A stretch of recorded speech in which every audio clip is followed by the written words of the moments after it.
The making of a Prime Minister. मुश्किलों का अंबार है, वही तो मेरे हौसलों की मीनार है।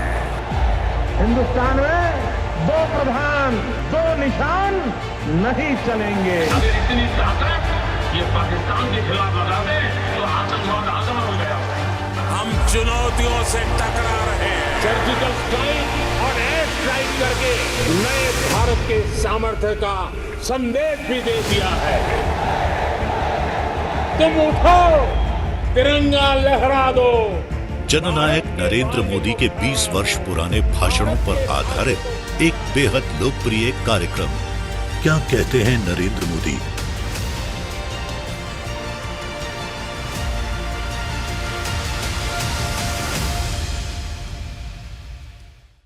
नमस्कार, मैं हूं आपके साथ मीमांसा मलिक। हमारे खास प्रोग्राम क्या कहते हैं नरेंद्र मोदी में आज हम आपको सुनवाएंगे पीएम मोदी का वो ऐतिहासिक भाषण जो उन्होंने 22 दिसंबर 2013 को मुंबई में दिया। महागर्जना रैली को संबोधित करते हुए मोदी ने कहा कि हमें कौशल विकास पर जोर देना चाहिए और हमारे राष्ट्र का मंत्र होना चाहिए श्रम एव जयते। भाइयों बहनों, शायद मुंबई के इतिहास में ऐसा विराट दृश्य देखने का सौभाग्य इसके पहले किसी को नहीं मिला होगा।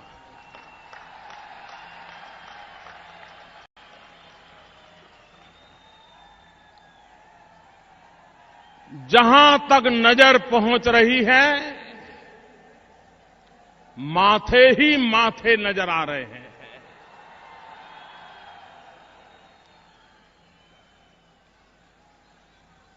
मैं महाराष्ट्र प्रदेश भारतीय जनता पार्टी, मुंबई प्रदेश भारतीय जनता पार्टी, उन सभी कार्यकर्ताओं को अनेक अनेक अभिनंदन करता हूं कि उन्होंने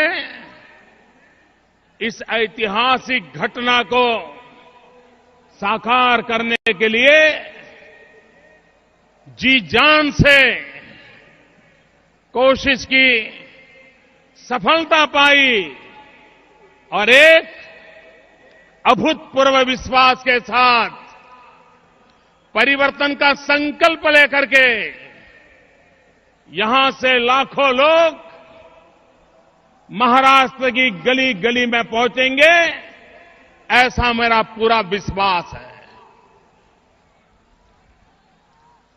भाइयों बहनों,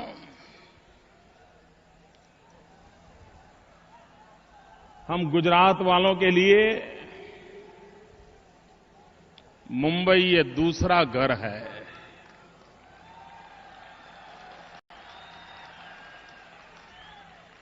और मैं तो हमेशा अनुभव करता हूं कि गुजराती भाषा का जितना लालन पालन मुंबई में होता है, ऐसा लगता है मुंबई ये गुजराती भाषा का मायका है। इतना लालन पालन होता है। और वैसे भी 1960 के पहले हम एक ही तो राज्य के हिस्से थे, हम बृहद महाराष्ट्र के हिस्से थे। 50 साल पूर्व हम अलग हुए। महाराष्ट्र हमारा बड़ा भाई है, गुजरात छोटा भाई है।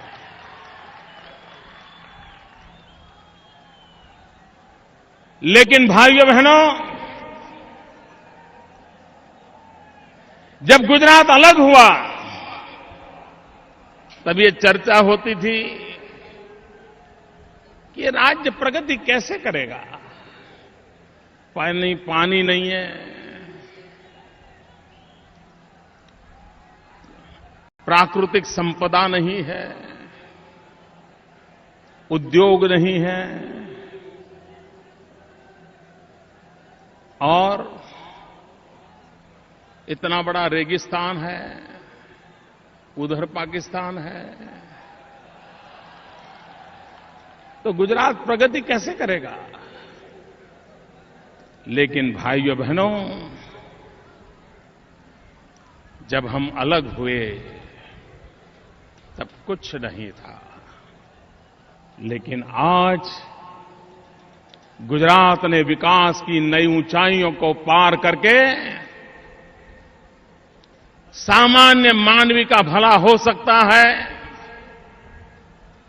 सामान्य मानवी का कल्याण हो सकता है, परिस्थितियां पलटी जा सकती हैं, ये सिद्ध कर दिया है। भाइयों बहनों, मैं जरा गुजरात और महाराष्ट्र की तरफ नजर कर रहा था और शायद मीडिया के मित्रों का भी कभी इस बात पर ध्यान नहीं गया होगा, मेरा भी नहीं गया था, कल ही मेरे ध्यान में ये बात आई। गुजरात ने भी 1 मई को 1960 को एक स्वतंत्र राज्य के रूप में यात्रा शुरू की थी। महाराष्ट्र ने भी 1 मई 1960 को स्वतंत्र राज्य के रूप में यात्रा शुरू की थी। इतने वर्षों में गुजरात में 14 मुख्यमंत्री बने, लेकिन महाराष्ट्र में इतने वर्षों में 26 मुख्यमंत्री बने। अब बताइए, यहां की राजनीति कैसी होगी?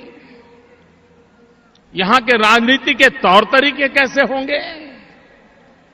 इतने ही समय काल में गुजरात में सिर्फ 14 मुख्यमंत्री, महाराष्ट्र में 26 मुख्यमंत्री।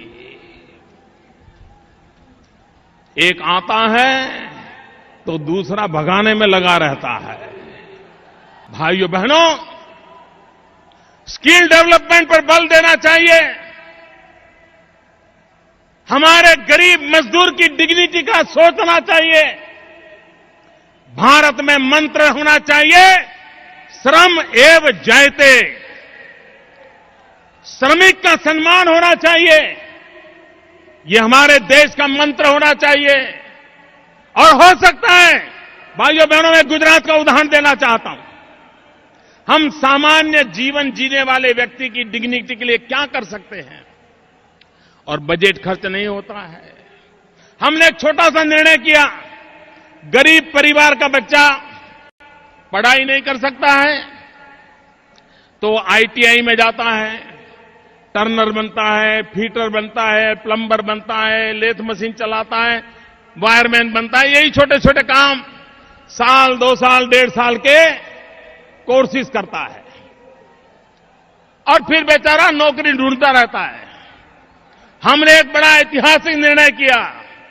हमने कहा कि जो बच्चा 7वीं पास होकर, 8वीं पास होकर, 9वीं पास होकर अगर 2 साल आईटीआई करता है तो उसको 10वीं के बराबर माना जाएगा।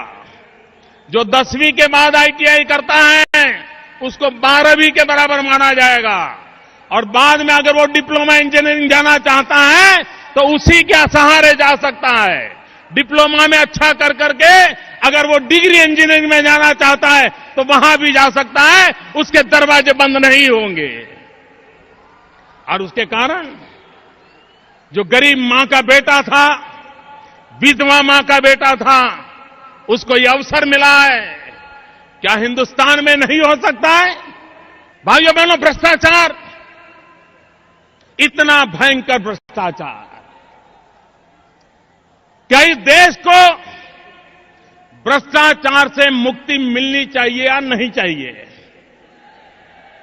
भ्रष्टाचार जाना चाहिए, भ्रष्टाचार खत्म होना चाहिए।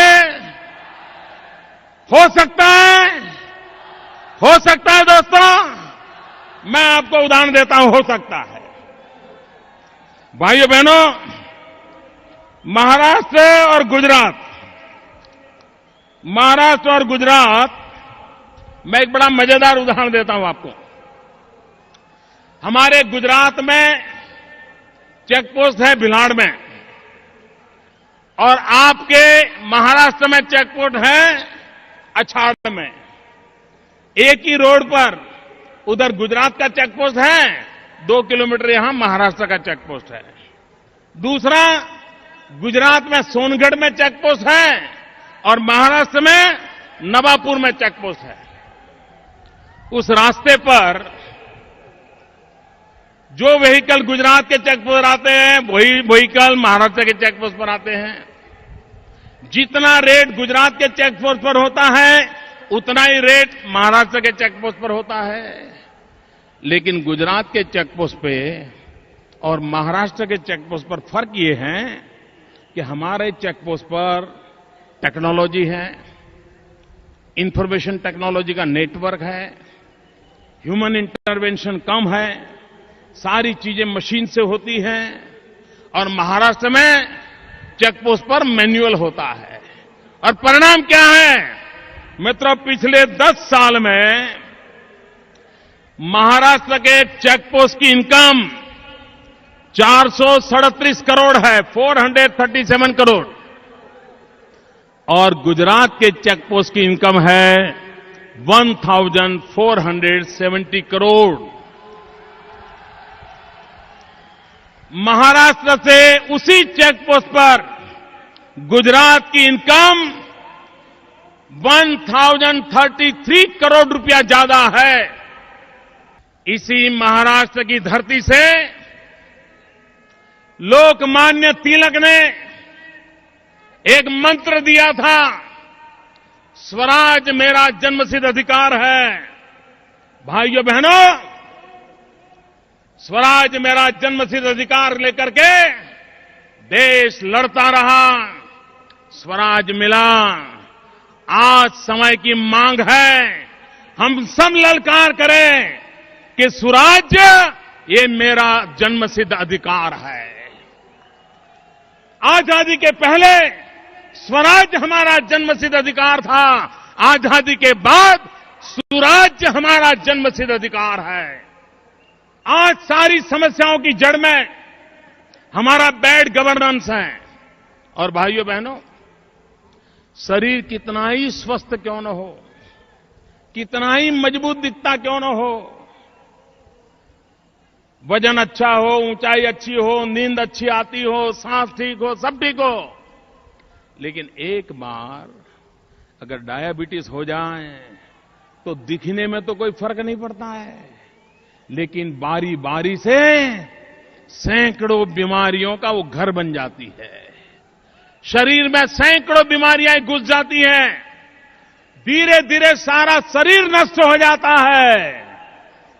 ये बैड गवर्नेंस भी डायबिटीज जैसा है। राज्य के अंदर ये बैड गवर्नेंस डायबिटीज की तरह हर बीमारियों का कारण बन जाता है। और इसलिए भाइयों बहनों, जब तक हम सुशासन की राजनीति को नहीं करेंगे, सुशासन को लेकर के नहीं चलेंगे, तब तक भाइयों बहनों हम देश का भला नहीं कर सकेंगे। और इसलिए भाइयों बहनों, मैं आज जब आपके पास आया हूं तब गुड गवर्नेंस पर बल देने की बात करने आया हूं। The making of a Prime Minister.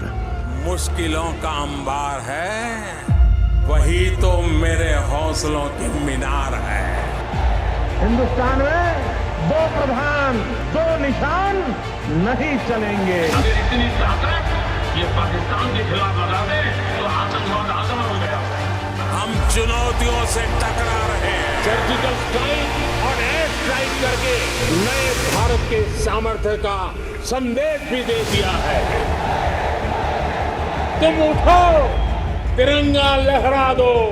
जननायक नरेंद्र मोदी के 20 वर्ष पुराने भाषणों पर आधारित एक बेहद लोकप्रिय कार्यक्रम क्या कहते हैं नरेंद्र मोदी,